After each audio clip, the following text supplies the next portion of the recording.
Bueno, pues vamos a analizar esa noticia histórica del nuevo Papa y lo vamos a hacer en este punto con Fernando Vidal, que es profesor de Sociología de la Universidad Pontificia de Comillas. Muy bienvenido al canal 24 Horas. Muchas gracias. Fernando, bueno, vamos a empezar analizando el nombre que ha elegido Prevost, el nombre de León XIV. Él decía que se ha inspirado en León XIII, que es un papa, bueno, pues que en plena revolución industrial intentó acercar la Iglesia, modernizarla y sobre todo pues acercarla a los trabajadores, ¿no? Ayer el Papa León XIV explicaba que con este nombre que ha escogido quiere responder a los desafíos que la inteligencia artificial va a plantear, ¿no? en este caso para la defensa de la dignidad humana, de la justicia y del trabajo. ¿Esto en qué se traduce y cómo puede un papa influir de esta manera en la inteligencia artificial?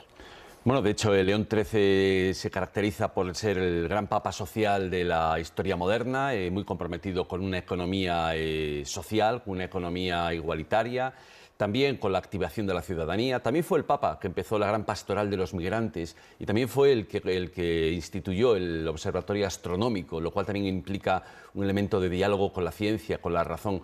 Pero efectivamente vivimos en un mundo cada vez más desigual, un mundo que ha consagrado la segmentación y las diferencias sociales a niveles históricamente desconocidos y masivos, y por lo tanto necesitamos reunir a la sociedad en un sentido de justicia y de igualdad y de fraternidad mucho más común, ¿no? Mucho más acentuado, y sin duda el Papa lo ha tomado como una de sus principales misiones, como su horizonte principal. ¿Y cómo puede hacer esto desde la Iglesia? Efectivamente, la Iglesia cuenta con 1.400 millones de personas en el mundo, con más de 400 universidades, con 200.000 parroquias en el mundo. Es una gran fuerza de transformación en cualquier lugar donde esté. Y yo creo que hay dos elementos importantes. Un primer elemento, el activarnos como cristianos para ser creadores de justicia y de paz allí donde estamos, creadores de ciudadanía. Y en segundo lugar, es verdad que el Papa es una voz pública, una voz mundial, es una luz en este mundo que se ha tornado tan oscuro. Y por lo tanto me parece que en todo este acompañamiento que el mundo ha tenido y esta preocupación del fallecimiento del Papa Francisco y de la elección del nuevo Papa León XIV, hay una petición del mundo de sigan siendo luz, sigan siendo un faro para que la civilización de los derechos humanos no decaiga. Claro, bueno, para que sea efectivo el papel del Papa ante esos 1.400 millones de fieles es bueno, pues trabajar para evitar esa crisis de fe que se produce en los últimos años, para atraer más fieles, ¿no? ¿Hacia dónde tiene que mirar la Iglesia para ello? Bueno, ciertamente estamos ante un Papa que ha hecho suyo el principio de San Agustín, y el nombre de León XIII también lo ha escogido porque León XIII nació en un pueblo en donde él tuvo muchísima relación con los agustinos, y lo comentó ayer en la mesa mientras comía. Ciertamente hay una llamada profunda a la fe, hay una llamada a la profundización de la fe y a hacer nuestro el compromiso de Jesús y la misión de Jesús, que era liberar a los cautivos, dar vista a los ciegos, liberar a los oprimidos, reparar los corazones rotos y anunciar que el amor es más fuerte que la muerte, anunciar que Dios nos ama primero y siempre. Y este es un elemento que nos llama a todos a la profundidad. Es decir, yo no creo que sea un elemento de propaganda ni que haya que estar haciendo mucha más publicidad, sino sencillamente es vivir con más profundidad. Y en el mundo hay un clamor por vivir con mayor profundidad. Bueno, pero eso no se traduce al final en los números de fieles, ¿no? Que sí que hay una desafección hacia las creencias, ¿no? Entonces, ¿eso cómo puede hacerlo este Papa? Bueno, lo que existe en el mundo es una gran crisis de racionalidad y una gran crisis de corazón. Hemos perdido la capacidad de llorar incluso. Y San Agustín era un hombre que combinó perfectamente la razón y el corazón, en un momento en el cual se estaba derrumbando el Imperio Romano. Estábamos ante una gran crisis civilizatoria. Posiblemente ahora necesitamos esa sabiduría de San Agustín.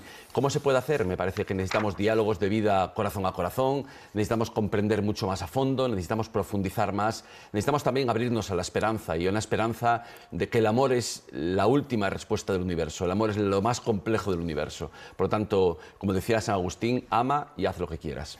Hablábamos, decía usted, el poder innegable que tiene pues el jefe del Estado más pequeño del mundo, pero que tiene 1.400 millones de fieles, ¿no? Es innegable ese poder geopolítico si es que el Papa así lo decide, porque ha habido otros papas que han tenido menos protagonismo en este sentido. Hablamos del drama de la inmigración, de las guerras, del auge de los extremismos, del cambio climático. ¿Cómo cree que va a afrontarlo León XIV? Él ya ha dicho que va a seguir la senda de Francisco, pero imagino que habrá alguna diferencia.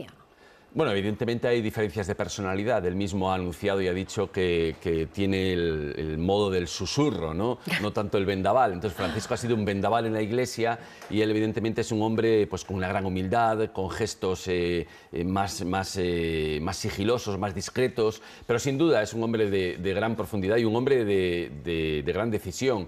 Fijémonos que cuando salió al balcón por primera vez hizo un discurso, porque era un discurso programático, en donde dijo 9 veces la palabra paz, 13 veces la palabra todos.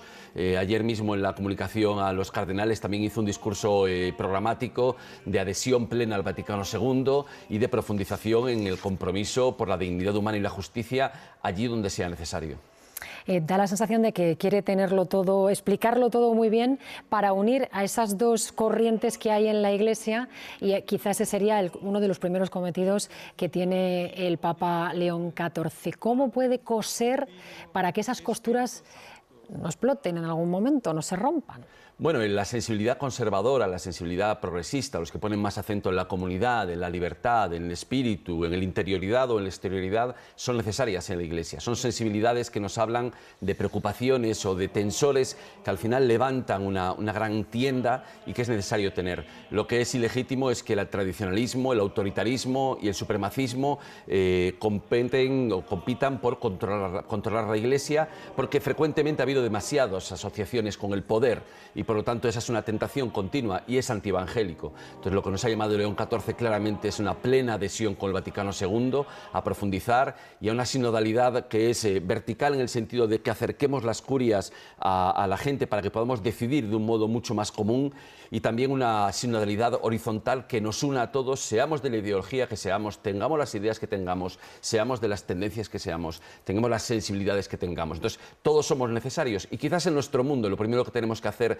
para atajar estos extremismos tan peligrosos es poder unirnos a nuestros vecinos que tienen diferentes sensibilidades legítimas, que votan diferente, pero que sin duda tenemos todos una idea del bien común y de mejorar el mundo para nuestros hijos, para el planeta, para los más pobres especialmente. ¿Y en qué se tendría que diferenciar el Papa León XIV del Papa Francisco? Como decía yo, para mantener esas costuras unidas, algo que no ha hecho Francisco, que no ha conseguido Francisco. ¿Qué tendría que hacer León XIV específicamente? Bueno, Francisco ha logrado mantener la Iglesia tremendamente unida. Incluso en Estados Unidos ha estado con porcentajes de apoyo del más del 90%. Pero es verdad que el discurso más polarizador de la extrema derecha ha logrado imponer una especie de narrativa en la que hay división en la Iglesia. Si algo nos ha demostrado la elección de León XIV a la cuarta votación es que la Iglesia está unida, está muchísimo más unida de lo que algunos nos pueden hacer pretender. Pero es verdad que necesitamos unirnos mucho más en un mundo con divisiones, sobre todo divisiones de desigualdad, que es la gran polarización. La gran polarización no es ideológica, sino que es de la desigualdad social. Y por lo tanto necesitamos unirnos mucho más a los pobres, unirnos mucho más a los que están en las periferias para poder realmente unir la Iglesia. Y en segundo lugar, bueno, elementos como la sinodalidad, que es en realidad caminar más juntos, ser una sociedad más deliberativa, más profunda, es algo que necesitamos explicar y que necesitamos vivir, porque el catolicismo tiene que en parte cambiar su cultura pública y su cultura de convivencia para no simplemente asistir a misa, sino ser capaces de discernir juntos, de conversar espiritualmente, de buscar juntos por dónde nos lleva el espíritu. Y esto es una buena noticia también para la sociedad en general, para unas democracias cuestionadas que también necesitan ser sinodales, ser deliberativas. Por lo tanto, seamos capaces de profundizar en nuestra convivencia dentro de nuestras diferencias, vivir la amistad de las diferencias. Pues dentro de las diferencias vamos a hablar de cuestiones como la comunidad LGTBI, como el celibato también, los divorciados y la participación de la mujer. ¿Qué postura va a adoptar León XIV en su papado? Bueno, la postura en el mundo LGTBI va a continuar con una profundización en el diálogo, por supuesto con una acogida plena, con un acompañamiento para poder aprender unos de otros, profundizar también en la comprensión de esta experiencia, que en realidad se plantea de un modo bastante nuevo en la historia. En relación a las mujeres, continuará la asunción de responsabilidades en el gobierno de la Iglesia y en aquellos ministerios en los que hasta ahora tienen acceso, y sin duda continuará la pregunta y la investigación sobre qué otros ministerios debe alcanzar la mujer, y ahí tenemos diferencias en la Iglesia católica, es cierto, ¿no? Pero bueno, continuaremos avanzando sin duda. En relación al conjunto de los migrantes, vamos a encontrarnos con una posición indudablemente acogedora, inclusiva y de positiva valoración por parte de León XIII. Y el celibato y los divorciados, que es otra de las cuestiones un poco espinosas dentro de la Iglesia. León XIV en su obispado accedió a la comunión de los divorciados. No es un cambio de doctrina, sencillamente se intentó utilizar de un modo inadecuado esa exclusión de la comunión, y Amoris Laetitia es algo que deja bastante claro. Y en relación al celibato opcional, bueno, en la Iglesia Católica en realidad ya hay celibato opcional en las iglesias orientales, por tanto no sería un cambio de doctrina y sería algo más bien de carácter prudencial. Es posible que se vaya avanzando en ese campo y bueno, está por ver. Lo iremos viendo, estamos hablando de los primeros días del papado de León XIV, queda mucho, si Dios quiere, así que lo contaremos. Fernando Vidal, profesor de Sociología en la Universidad de Comillas, Universidad Pontificia de Comillas. Bien, muchas gracias por atendernos y nada, esto, el Canal 24 Horas, el plató del Canal 24 Horas es suyo para próximas entrevistas, hablando también del Papa y de otros asuntos. Es fácil sentirlo como una casa, la verdad. Ay, muchísimas gracias. Gracias.